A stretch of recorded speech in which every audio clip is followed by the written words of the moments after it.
All right, everybody. We're going to get started. I just want to say thank you all for taking the time to be here this afternoon. I'm Stephen Chan. I'm the director of the CTL here. And I have the great pleasure of introducing our guest speaker today, Sasha Thackaberry. Ms. Thackaberry is the Assistant Vice President for Academic Technology and Course Production at Southern New Hampshire University.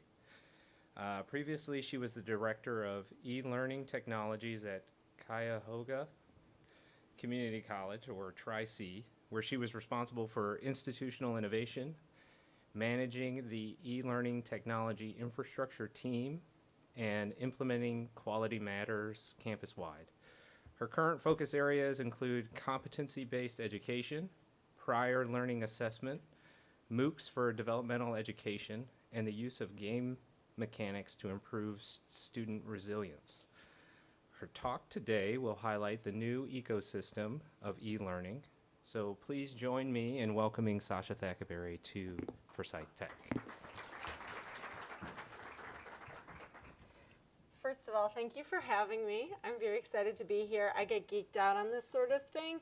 And fair warning, I tend to talk a little fast, and I have a lot of content here. So I will be sending the presentation over. So if there's too much stuff and we don't get into all of the videos and all of the resources, you can go back through it another time. Also, I will have my cell phone here because if I don't make it to ePortfolios by 3:35, I'm in big trouble. So I'm trying to pace myself. I'm not like surreptitiously texting. So how many of you have heard about this ecosystem thing, learning ecosystems? Okay, so it's a term that's starting to become more common in the e-learning field and in the kind of innovative new learning models field. So it kind of conceptualizes of learning that goes beyond modality. So no longer is it in the classroom or blended or online, but it is a whole different range of learning models that are supported by technology and how those interact together to support student learning. So this also, if you're a fan of different presentation technologies, this is Pictochart, which I love. We're really talking about how to scaffold the learner to an increasing amount of self-reliance and resilience. And I had worked at a community college for over 6 years. I love the community college environment. And where I am now at Southern New Hampshire University is it's not entirely open access, but it has a large student body that come to us at the undergraduate level, at the graduate level, with all different kinds of experiences, right? Not like a traditional campus-based learning environment. And the idea is to move from highly structured environments to environments where students begin to structure their own learning and take ownership of their own learning and even determine what they need next. And it really is student-focused instead of system-focused. So when we talk about an ecosystem, it's not a static thing at one point in time, but it is interacting, it is growing, it feeds itself. And I think that's a really important distinction. One of the other terms that is starting to come about a lot is learning resource management system, and it kind of like a LRM as opposed to a CRM, which is not the same thing as a learning management system, but kind of more like managing the data around students. And this is really goes beyond that. It's a bigger concept. It encompasses systems, but also different pedagogies for students. So these are different things that live in the ecosystem. So right in the middle is assessment. We're going to start with assessment because assessment is really a core part of how these ecosystems are designed. Now, people have different thoughts and concepts, obviously, about what belongs in their ecosystem or how their institution is really developing out. It used to be called, a lot of people would call them like innovation portfolios, like what were the different projects that they had that were really innovation focused, and now it's really how those pieces kind of interact. So assessment is a really core piece to it. You'll notice the icon for the phone, like mobile learning, designing everything for anytime, anywhere, device agnostic access so that it doesn't matter what platform you're on, it doesn't matter if your student doesn't even have a laptop, they just have a tablet, or they have a Chromebook, or they just have like a juiced cell phone, they will be able to interact in similar ways. I'm not suggesting that people write, essays on cell phones. Probably still not a good idea. And then we have the data component, which is huge. So behind and above and around all of this is all the data points that you can pull from to really see where students are, where they're going, and hopefully intervene at the right moment. And actually even get to a point where you don't need to intervene because your systems are set up to prevent students from having those problems, diagnosing ahead of time. And the little briefcase over there is really to symbolize the connection to career. So you all are very familiar with this in a community college setting, but it's becoming an increasing part of the overall conversation in higher ed is how do we contextualize this in a very real world fashion? How do we make sure that our assessments are authentic, that when our students leave our classrooms, be they physical or virtual, they can actually do the things that they came here to learn to do. And then the certificate is really there to kind of emphasize that how we're doing credentialing is shifting in higher ed. I'm sure you've heard of many of the new alternative credentials that are out there, and we're going to touch on some of those a little bit in here. And then gamification, that's one of the things I love. It was kind of like a buzz kind of thing. I don't know if you heard a lot about it around 2011, 2012. And then it seems like there's been a lot less dialogue about it in higher ed. But if you look at the other things that are happening that are technology-based around the student learning experience, you'll find a lot of those game mechanics. So if you're talking about digital badging, that's a game mechanic. If you're talking about real-world assessments, those are scenario-based assessments, right? So there are a lot of elements of game mechanics that can be found throughout the ecosystem.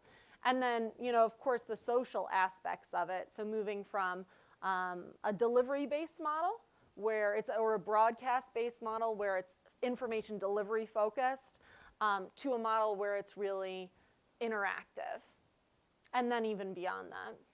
So we're going to actually start with the assessment piece because I do think it is the core of this kind of entire concept. So how many of you are familiar with instructional design or design your own courses? Okay, so you're probably familiar with backwards design, right? Where you start where you want the student to end and you build everything from that. So this is kind of the concept, but beyond a given objective. So getting granular, but also getting very wide. So there are a whole different range of ways that institutions are doing this. One of those is to look from a course-based level. Okay, when the student gets out of this course, what do they absolutely need to know? Building the instruction back from that. But taking it to another level, okay, so how often is that objective hit in this degree program? And then how many data points can we get to provide feedback to that student on where they're going? And so it can get really intricate, and I think most institutions are completely not there yet. Most institutions are really struggling with, okay, how do we get the data that we need from the learning management system? How do we align our curriculum in a way in which you can be truly diagnostic about where a student is? And then how can you even think about curricular coherence in a different way so that when a program starts or when you're revising courses or revising a program, everything has an intersection with that student assessment. And then it also provides kind of a living, iterative experience so that you can see, for example, if you were to pull up a chart of all your students who are in, are you all on Blackboard here? Blackboard school? Okay, so if you were to run a course report and you were to see exactly where your students are, that's a point in time. But that doesn't give you kind of rich information about how the student did in the class before that. If they got a C in the class before that and your course builds on that course, they're far less likely to be as successful in your course. These kinds of things, faculty don't get the information. And so a lot of these systems are really moving towards bringing the information to the faculty, to the students, to the advisors, so that they have kind of a 360 view of where the student is and where they need to be going. So most of these other concepts, I feel, really rest on assessment. Because if we look at things like alternative credentials or industry certifications, the clearest example of this is in IT, right? If a student has a Cisco certification, they have it, or they don't. And the great thing about it is it already has its objectives, and you already know what the criteria are, and there is very specific skills and knowledge that go along with that. Well, everything isn't that clear-cut, and everything isn't that diagnostic, but the idea that things that are real-world based are also assessment-based, and we're bringing that into other kind of components of higher education, and also the alternative credentials. We're just gonna touch on a couple of those because you could do, a dissertation on alternative credentials. Actually, you could probably do a dissertation on any of these components, and indeed I am doing my dissertation on competency-based education, and I find it to be overly broad at the moment. So who in here has heard of adaptive or personalized learning? Okay, so is anyone familiar with Newton? We're actually going to watch a video from Newton. Newton's one of the vendors. They're a company that built an adaptive learning platform. And one of the jokes that's running around my workplace is they kind of described themselves as a robot tutor in the sky, which we're not really to robot tutor in the sky stage yet, but it is kind of the concept of someone who meets you where you are, but that's software now. And the role of the faculty is adapting to do really a high-tech, high-touch kind of thing. So things that if you need to loop your students around or they need to go back and spiral through a concept again, that the software can do that. And I'm actually going to let someone from Newton explain it. And also, has anyone here come from a K-12 background at all? Back in the day, I taught K through 8. I'm still recovering from teaching K through 8. But the concept of differentiated instruction was always around. Now, she distinguishes between differentiated instruction and other things, but there were always things that we had to do for our students in terms of making the instruction different for those students so that we could scaffold them up and have them be successful. But this goes a little bit beyond that, and it's kind of a juiced version. Hi, I'm Jess. I'm on the implementations team here at Newton. And one of the things we hear all the time is people say, I hear this term adaptive learning. It's kind of a buzzword. Everybody's using it now. But what does that really mean? And how do I know whether these products that are saying that they use adaptive learning really are adaptive? So I think that when people say adaptive learning, they actually mean a couple of different things. So what I've done is drawn a handy little Venn diagram here to try to illustrate what I see as the difference. And this is really going to use 3 different buzzwords: personalized, differentiated, and adaptive. So let's start over here with differentiated. You can see that these all overlap in some places, but they're not exactly the same thing. Differentiated learning really just means that there are different paths that you could be on. So you might have a gifted class and you might have a remedial class, and that would be differentiated. But that's not really personalized for any particular student. It's not going to adapt to that student. So that's where we get these preset categories as differentiated learning. Then you might have personalized learning. And this is sort of one step deeper, where it's actually personalized to each individual student. But this is generally rules-based and often uses a decision tree to make decisions about how to personalize the course or the learning materials for each student. So one really common example here is you might have a big diagnostic test on the first day of class. And then based on your score on that test, it determines everything you're going to learn for the rest of the semester. Now that's definitely personalized. It's also differentiated, but it's not actually adaptive because it doesn't learn about you and change and improve as you learn things throughout the semester. So that's where we get to true adaptivity.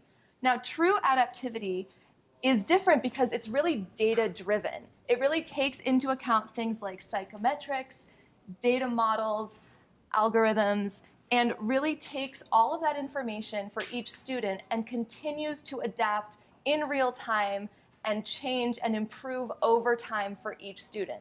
It takes into account all of the data from all of the students on the system and is really able to improve the learning experience for everybody based on that. So we come over here to Newton, where do So I think some of us who came from K-12 might disagree with that definition of differentiated. I certainly did, because when I did that, that was a very personalized experience. But the component that she's talking about in terms of how the software is adaptive, that it learns from your student, that it learns from other students, and it uses that information to direct your student to do certain things. So that's a really, a lot of companies are working on it right now. And just like kind of the Amazon suggested shopping cart, everybody has their own kind of algorithm for it. So like Amazon has their thing, and Wayfair.com is sending me emails about other stuff. You know, they target you. And this is kind of trying to target you to get you to the right place at the right time, so that if you're missing a concept, it'll get you back to that concept. And some of these get incredibly granular. But a lot of what we've seen at the beginning of adaptive learning is decision trees. So if the student's response to this tiny little formative quiz is A, B, or C, then we circle them back to something else, right? Or paths. You have like instructional paths that they take. And it's actually kind of interesting, though, because what's happening with the student data, like who owns the student data, that's another big question, and that's actually a consideration that's kind of an ethical consideration. There's FERPA controls, of course, but does the company get to keep what they learned from your students? In most cases, yes, they are, but what does that mean at an institutional level, and how do you protect student data? So this takes us, not the student data concept, but actually the concept of adaptive learning connects very closely with competency-based education.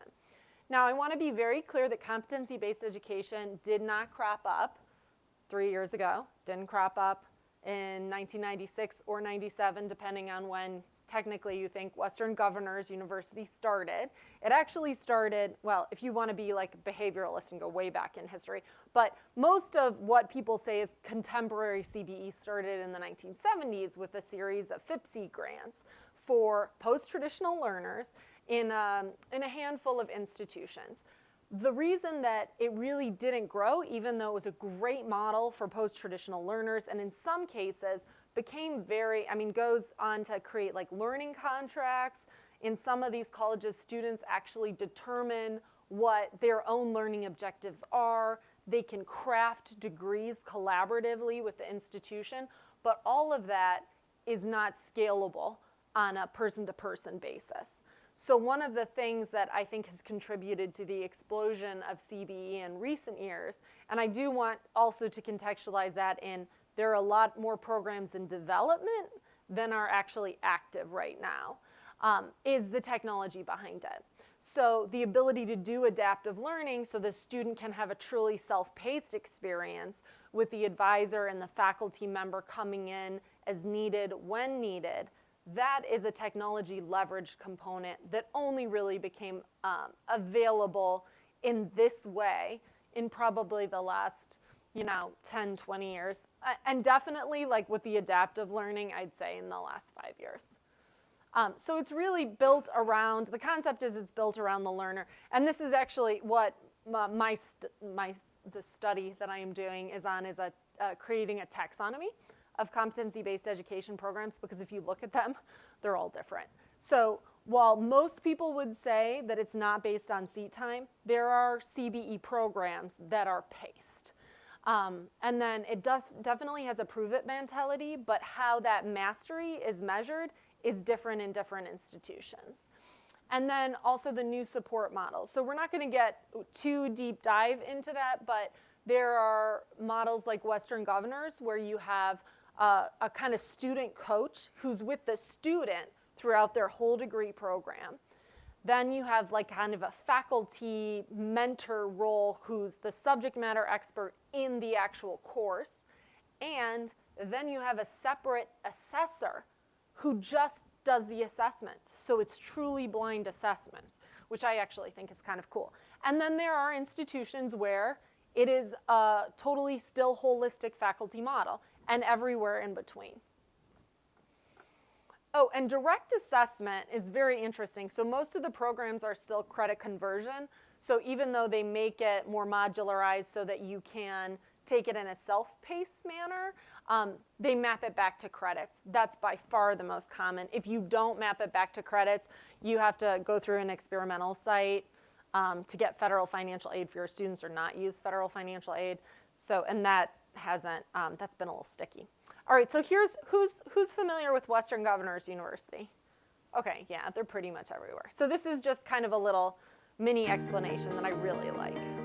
Hi, I'm Cindy. I'm Aaron. And I'm Sam. We're all students at WGU, and one thing that makes WGU different is competency-based learning. What is competency-based learning? Let's start by defining competency. It's knowledge, a skill, or an ability I'm expected to master to advance in my degree program. At WGU, each course I take has a required set of competencies. These competencies are defined in collaboration with industry leaders and other academic institutions. This helps ensure that when I graduate, I'll be well prepared for a job in my field. Here's how it works. I'm enrolled in a master's degree program in nursing at WGU. I've been a nurse for 15 years. I have a lot of hard-earned knowledge and experience, and WGU lets me take advantage of that. When I started the nursing theory course, I found I already knew some of the material, so I reviewed the rest of the content and then passed the assessment. And now I can move on to subjects I still need to learn.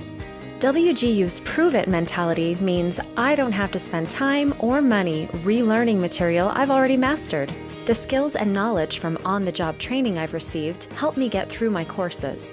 But for subjects that are new to me, there are plenty of resources and course materials, so I can spend more time on things I'm not as familiar with. I work in IT, and I'm enrolled in... I'm not going to follow all of the students because it's 3:23. But one of the things that's really interesting about Western Governors is they don't actually have an LMS.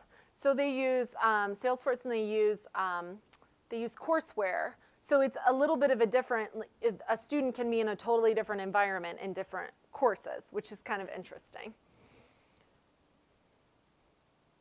And then this is, who's heard of College for America? It got a ton of press. Okay, so this is actually a brainchild and part of Southern New Hampshire University, where I currently work.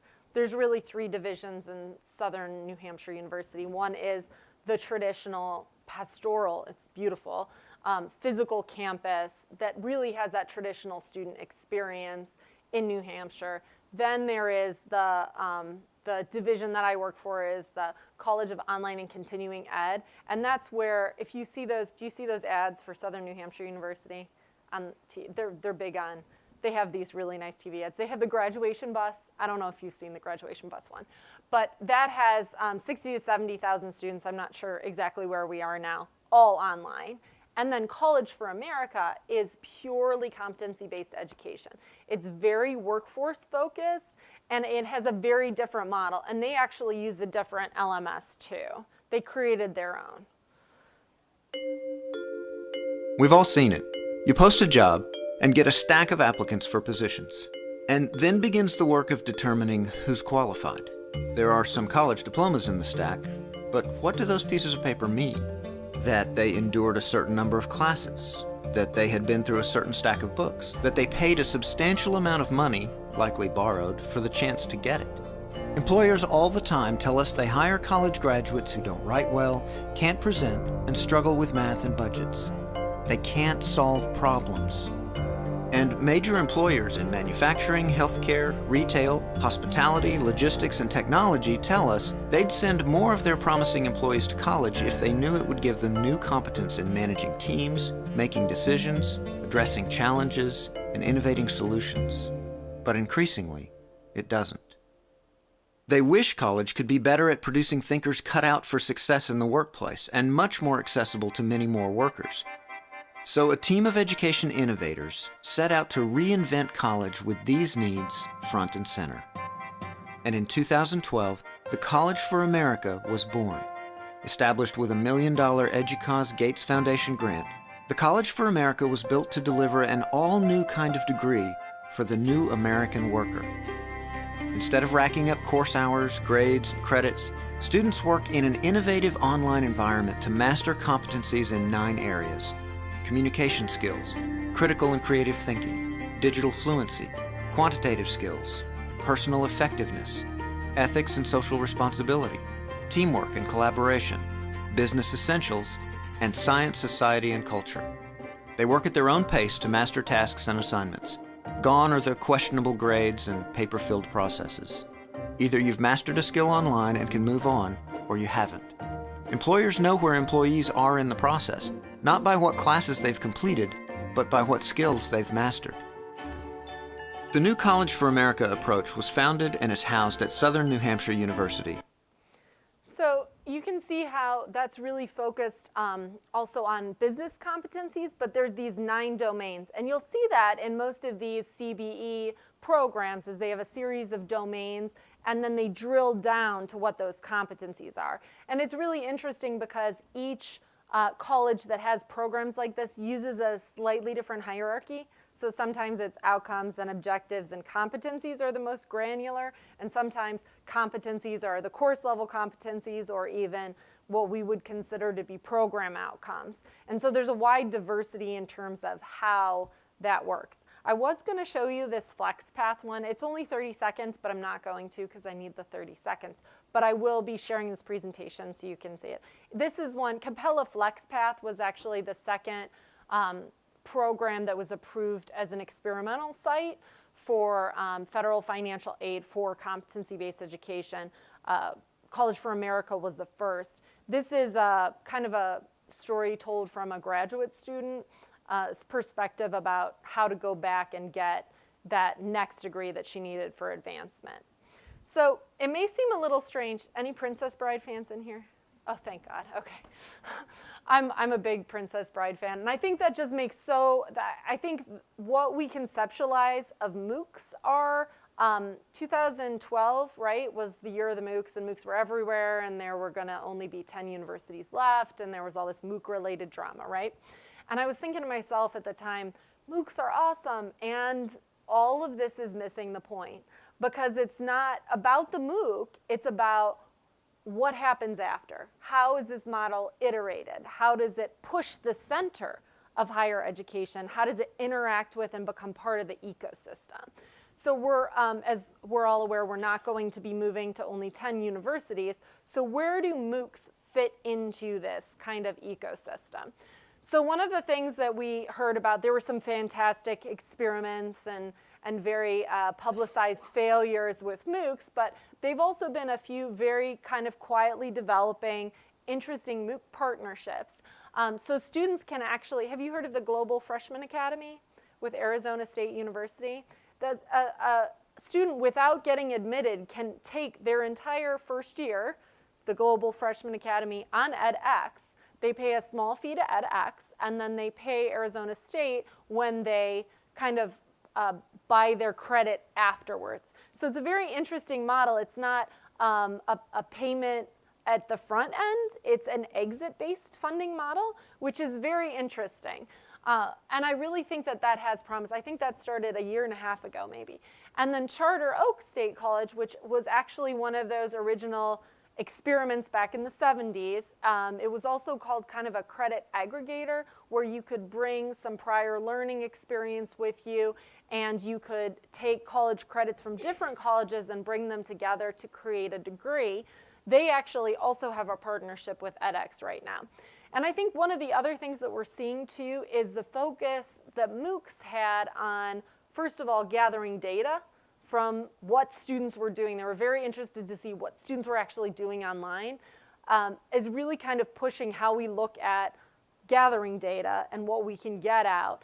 And then on the flip side, it's also having us have a very compelling conversation about online education and sustainability, and even how face-to-face education can be supported by the environments that gather the data and also the environments that really make things scalable. So Coursera is another one of the MOOC providers, and there's hopefully this theme that's emerging where these things intersect, right? So they're not discrete parts of what any institution would do anymore. So it's not really a portfolio approach where you're managing these different things, but it's kind of a concept where these elements of new learning models really articulate together.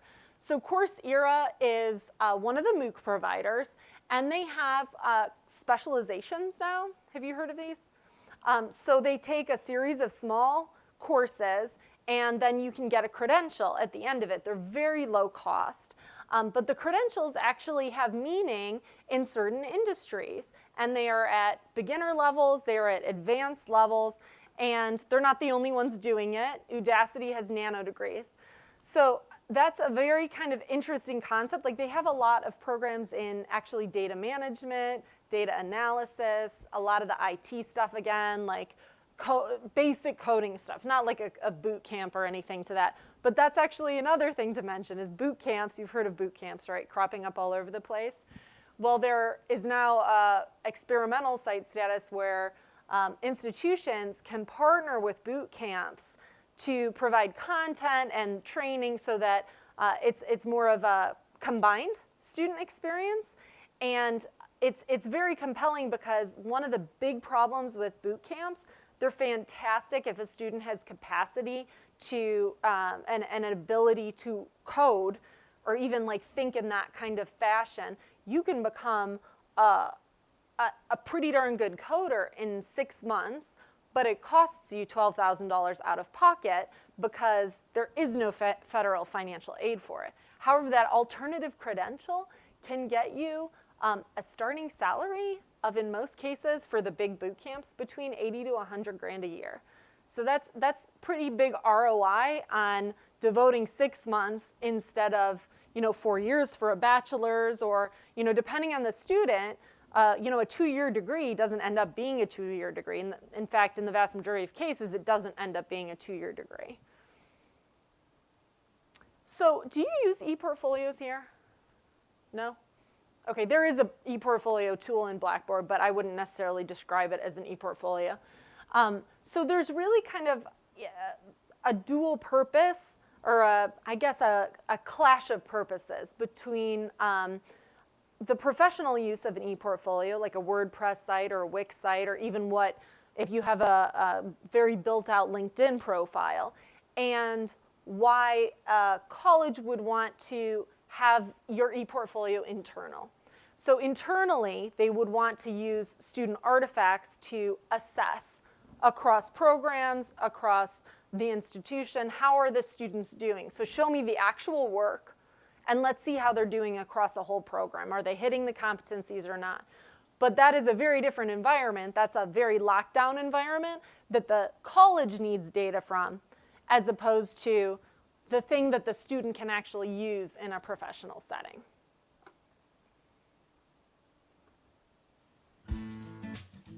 So what exactly is an ePortfolio?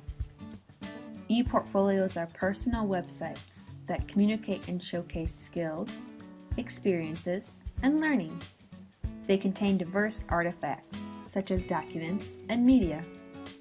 Also, ePortfolios contextualize artifacts for a particular audience, such as potential employers or graduate schools. ePortfolios are as unique as the students who create them. Here are some examples of student ePortfolios. Anyone can design an ePortfolio, regardless of major or technology experience. Some people misunderstand ePortfolios and compare them to online resumes, Facebook, or blogs. It's important to understand the difference between ePortfolios and these other tools. ePortfolios are electronic and contain both artifacts and reflection. Blogs, professional online sites such as LinkedIn, and paper portfolios only contain 2 of these elements. However, ePortfolios contain all 3. They're right at the center in the sweet spot. ePortfolios contain artifacts, which are supporting materials that showcase your learning. They can be nearly anything: pictures, videos, presentations, lab reports, and more. By including artifacts, you're able to communicate your skills, experiences, and learning to your audience. Now you may be wondering, why should I care? Creating an ePortfolio is a professional and educational opportunity where you can tie together your experiences, create work for a real audience, and showcase your skills. And E-portfolios can help you prepare for job interviews or graduate school applications. Interested in learning more? E-portfolios are supported by the Office of University Writing. So this was actually produced by Auburn. It's another opportunity for the students to contextualize their learning in an ownership-based way. So they have a space where they can put the things that they've done, and then they can show it to other people.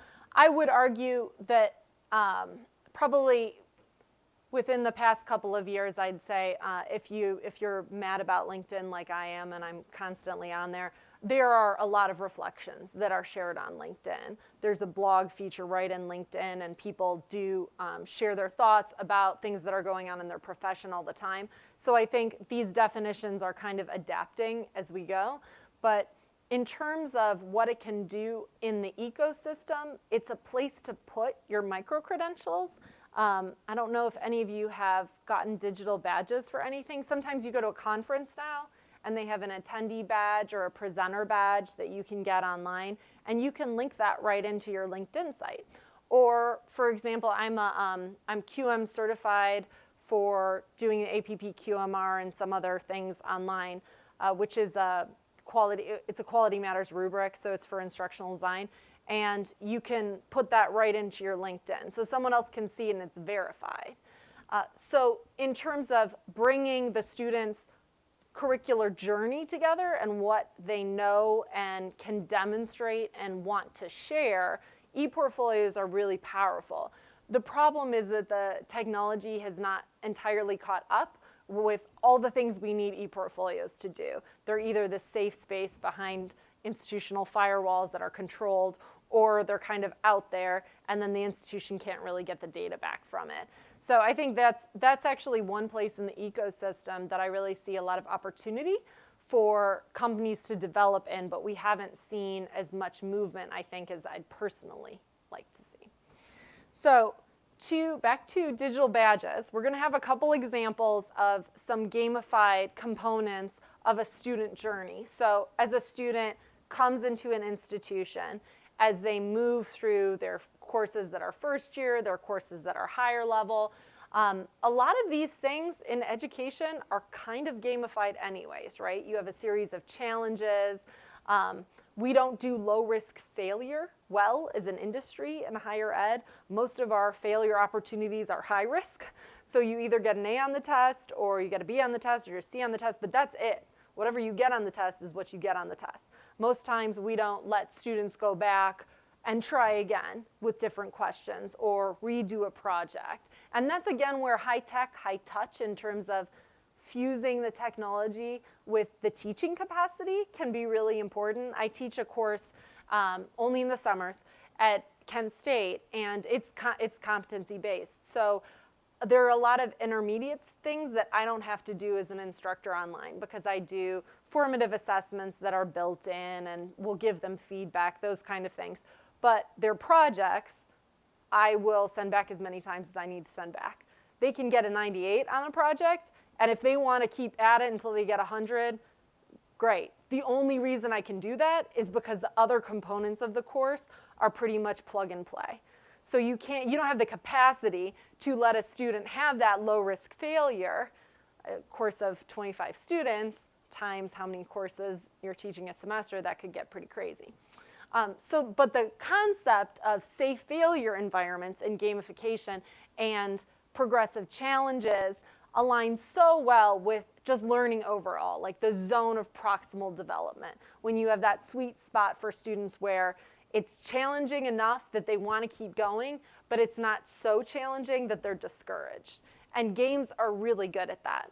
So this is an example of Ball State created kind of this gamified experience around students. I'll let them explain because they're going to do it better than I do. Don't worry, it's not the whole conference presentation. So basically, what were the models that we looked at when we created this? How many of you used the Starbucks app? Curiosity? One. Delta or any other frequent flyer program? So you're familiar with how these loyalty systems work. So we looked at this and we basically said, okay, what can we do? How can we use the systems that are out there and encourage students to engage in things that we want them to engage in. Now, at some level, this may seem like an obvious type of thing, but what we wanted to do is we wanted to look at all of the behaviors outside of the classroom that we could incentivize students to complete. And I know that seems very vague, but it is intentionally vague. We wanted to say, like, okay, what are the behaviors that we all know or that research shows outside of the classroom that incentivize behavior that's positive for retention, persistence, graduation? So for example, enrolling in your class early, right? Your enrollment window opens. It might open for 2 weeks, might open, depending on different schools, right? Different enrollment windows. If you enroll in the first 2 days of your enrollment window, your class is more likely to be open. If your class is more likely to be open, you're more likely to get into it. If you're more likely to get into it, you're less likely to be stuck around for another year because that class might only be offered in fall. Right? A really simple behavior, a very small behavior, but one that can have huge ramifications for students. And so those were the kinds of things that we were looking for. So quite simply, we identified these types of behaviors, and then we identified some sort of action that we want the students to take, so enroll in the class early, and then we determined a value for it. And Scott's going to talk a little bit more later about how he manages the economy and the value. From the student perspective, they're just getting a curated experience of things we want them to do. So the students see the achievement, they see its value, and then they can turn that into free stuff. So they do the whatever it is, whatever the behavior is, then they earn bennies. That's our beneficence is Ball State's famous statue and whatnot. So we go with bennies. Everything in this, by the way, is Ball State themed. So, so the students earn bennies, and then they can turn those in for free stuff. Like I said, there's a built-in store. So pretty simple model. And the hard part, though, is getting everyone on board, right? So these are all the different groups on campus that we have integrated into the app. And we tried to flip the model a little bit. This is not automated. It's all manually done. This is a manual process. This isn't some sort of awesome Amazon learning algorithm thing where we're taking everything that's going on campus and encouraging students, other students like you, buy this. Like, that's not our goal. Our goal is to say, okay, very, very specifically, we offer students a tremendous range of activities across campus. And I think every campus is like that. So from our perspective, how can we encourage the students to do those things? So what we did is we took all these different silos and we organized them in the app in a very simple way. So in the app, we just created categories, and again, the students just see things to do, and then they see the value that we've attached to them. So again, quite simply, you can see over here in the app, like I said, I'm happy to show this later. So you can see there's just the list of categories. When they open that up, they see the achievement, they see its value. So in this case, they actually get something, like the students get stuff, and there's a built-in store like Starbucks and whatnot. But they drill down, those are the categories. I know it's really kind of hard to see up here, but these are the categories, and then within each category, you get the actions and what they're worth. So it's incentivizing student behavior entirely outside the classroom that are behaviors that we know contribute to student success. It seems pretty simple. Most of us have some sort of rewards credit card in our wallet or in our purse, and it's using kind of the same thing to motivate students. And Purdue has a use of digital badges that they call passports. Has anyone heard of those? They got kind of a little bit of buzz. They also did signals, like the where they try to get the student data to the student on how the student is doing, like you haven't logged in a while. People who don't log in a while tend not to pass the class, things like that. But this is kind of a cool little thing. And I'm only going to do, this one's 50 This is seconds. Passport. It's a new way to think about flexible learning. It's learning management mixed with gaming meets e-portfolio. Students earn badges by completing learning activities presented as a series of challenges. Passport guides students through each task by providing a framework to submit documents, share links, complete quizzes, or gather approvals. Instructors can follow each student's progress and connect badges with course objectives. As badges are collected, they can be shared online as a Mozilla Open badge or through the mobile portfolio. Take a challenge, show what you know. For more information, please visit purdue.edu/studio. So Mozilla Open Badges is kind of the standard that folks use for digital badges now in terms of getting them from one system to another. So that's pretty common across the industry. And one of the things that you'll notice about these, all the mobile applications of them, right? These are in students' hands, where students want them. It's blurring the lines between what we would typically think of as educational technology that lives over here, just inside an institution, and kind of consumer technology, what a student would be doing with their phone normally, outside of kind of just random social stuff, what they're posting on Instagram or whatever. So the kind of services that students are used to having, but kind of using that power for good instead of, commercialism. I'm not going to say evil, but so the concept that it's anytime, anywhere, most of Blackboard has a mobile app, Canvas has a mobile app, Brightspace has entirely responsive design. There are pretty much everything has to be anytime, anywhere. A lot of colleges are moving to models where, for even face-to-face courses, course materials have to be posted online so that students can access them anywhere. And again, these are at a range of technical levels. So some of the functionality of some of the apps specifically for the LMSs are very low. And then some systems are developing kind of outside of what you would consider to be like a traditional learning management system architecture. And we're starting to see some really creative things. And in this video, you're going to notice, again, kind of this intersection between expectations for mobile in the rest of a student's life and how, in educational context, that's kind of using the data, using the student experience, and putting it together in a way that's going to be more impactful for the student. Meet Rodrigo.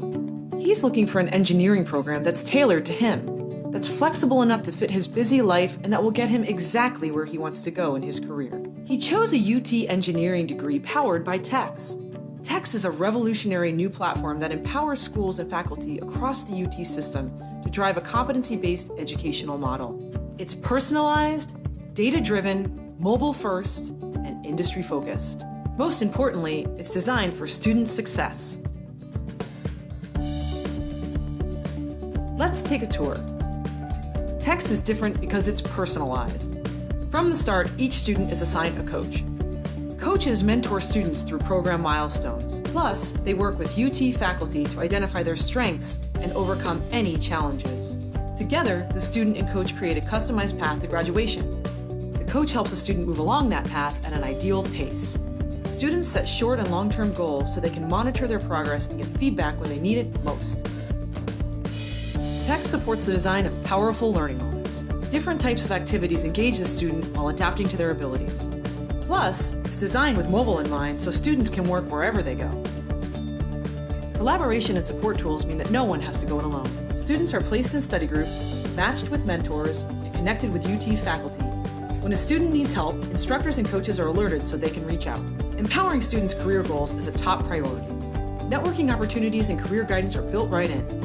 Students earn professional certificates along the way. This means there's career relevance the whole time, not just on graduation day. With the help of TEX, our friend Rodrigo has earned a UT engineering degree. And he did it on his timeline, on his terms, and he's primed to launch the career of his dreams. So I haven't seen that in action yet, but I'm really intrigued by it because it seems to bring a lot of those different components together right to the student. It's not the same thing as a full-featured kind of LMS. You get to see my history on YouTube, or the suggestions YouTube makes for me.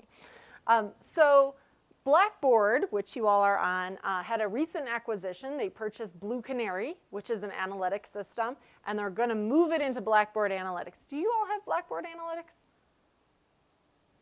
You would probably know if you did. It's kind of it's juiced analytics on like what students do. So if you're looking at these other two, Civitas and the PAR framework, PAR is actually a nonprofit and Civitas is a vendor company, but they bring all this data together and they crunch it. And they're the ones that try to say, okay, if this student performed this way in this course and also has these other behaviors, they are at risk in this case.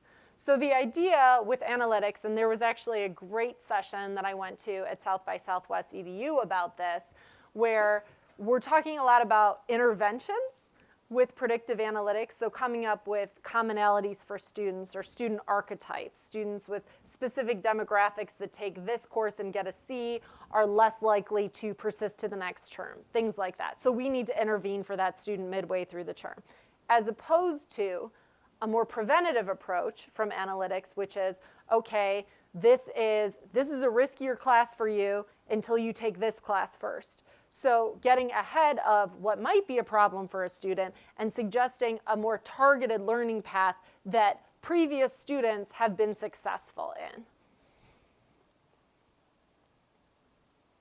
And then this is kind of an interesting jumble of icons about what the different pieces are and what some of these system dependencies are.